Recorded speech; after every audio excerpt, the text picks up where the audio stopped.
Hello friends, welcome to my YouTube channel. Ten tuna kan say ding hi ifanu wa kona min thil amu theina iti mu the ham chu kan say ding ten iti off de ham kan say chai a phat lo ne kan say den na example a I topic diu chu ga ki say le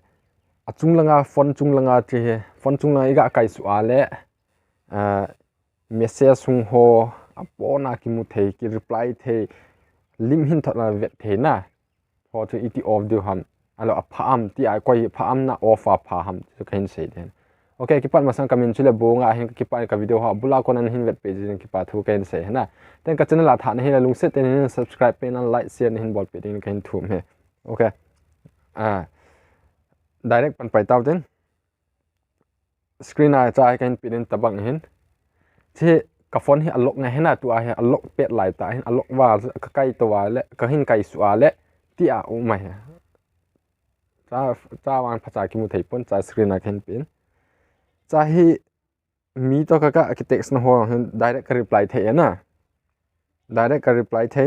ten thil dang yo OTP hung ho cha ko na ka vet na ka type ming the na a hi chu a messenger a hung long chu messenger a lut khel lo wa na ka reply the hai ai lo le whatsapp ma chu whatsapp a lut lo wa cha ko na reply the na het so ke di he na ti he ai man thi tia ga ki reply the lock screen ki ko yang hi wa chung lang ka ya tia message ki ve the pha am phai am na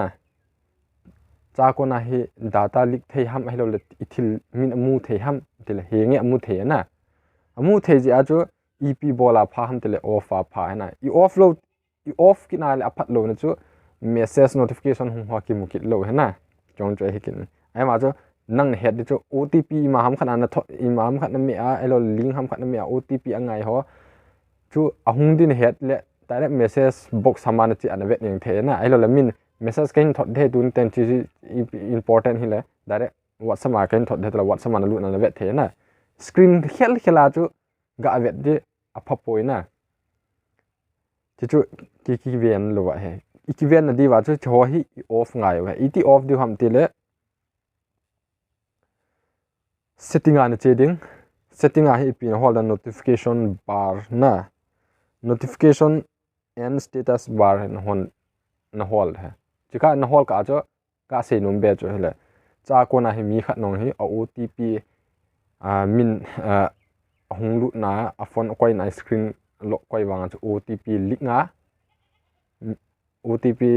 amu the ja na ave pa cho mu the ja cho OTP cho akila thil danga aman cha hena cha tabang cho hen nangon hi kha de ka dei lo ji achun anaki off in ti ka hin het sai setting an che cha ten la jo aka se banga chi pi hold de ham de status bar hold du notification and status bar hold du na kon khana chu umlo mai then direct notification mai then na notification as na lu cha ten la ti a